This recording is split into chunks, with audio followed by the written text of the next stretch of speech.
Hi everyone, welcome back. This will be our 17th video in the series of algorithm animation. And if you have not checked the playlist till now, please check the playlist. I am Shreyaans Jain. Today, I will tell you how to print a given matrix in spiral form. So firstly, I tell you what does it mean by printing a matrix in a spiral form.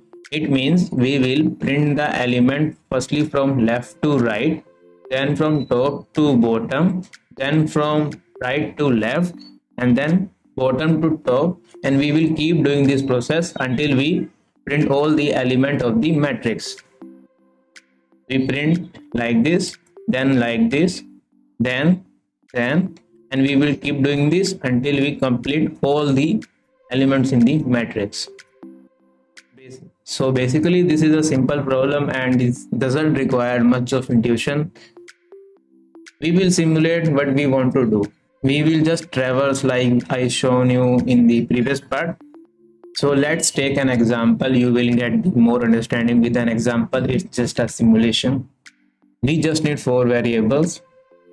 These two are at the top left corner and these two are at the bottom right corner. So what does this pointer signifies? So this pointer tells the starting of the row. This pointer tells the ending of the row. This pointer also tells the starting of the row, and this also tells the ending of the row. Let's see it's working. So firstly we need to go right direction. So we will take one and we will keep traversing until we reach this pointer. Now we have reached this pointer and our row is completed. So we will increment it and put it downward. And we need to change our direction to downward direction. So this right will change to down. And we have taken this 5. And how long we will take it? We will take until we reach this pointer.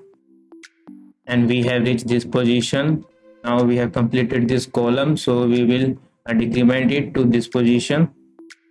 And also we need to change our direction. So our direction now will be left. And how long we will keep going left? We will keep going left until we reach this pointer. We have completed this row, so we will decrement it. And now we will change our direction to up.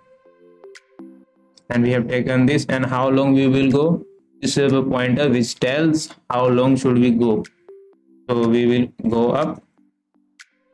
Now we are equal to this pointer. We have completed this column now and we will change it. And our direction is also changed to right. So we will go right. Again go right. How long we will go right? This pointer tells the end of the row. And we have gone right. So this row is completed. So we will increment it. And now our direction is changed to down. So we will go downward. We have taken 15. So our this column is completed. How we get to know this column is completed? You can compare it with this. So this is equals to this. So this means this column is completed. Now we will decrement it and also change our direction.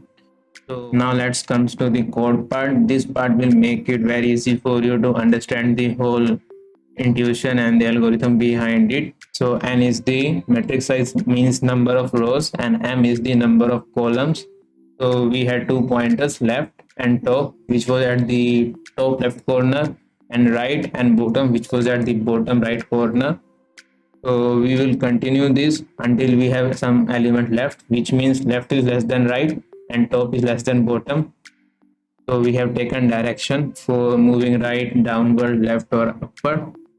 If direction equals to 1, which means I need to go in right direction, so I will traverse and then print the element, and after that traversing I need to go downward, so I put direction equals to 2 and increment the top pointer because that row is completed.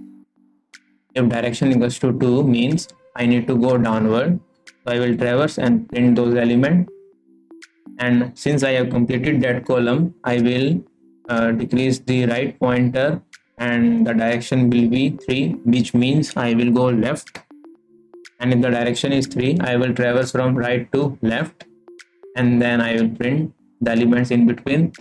And now I need to go upward, so direction will be 4 and bottom minus minus. Since we have completed one row, in the direction is 4, which means I need to go from bottom to top.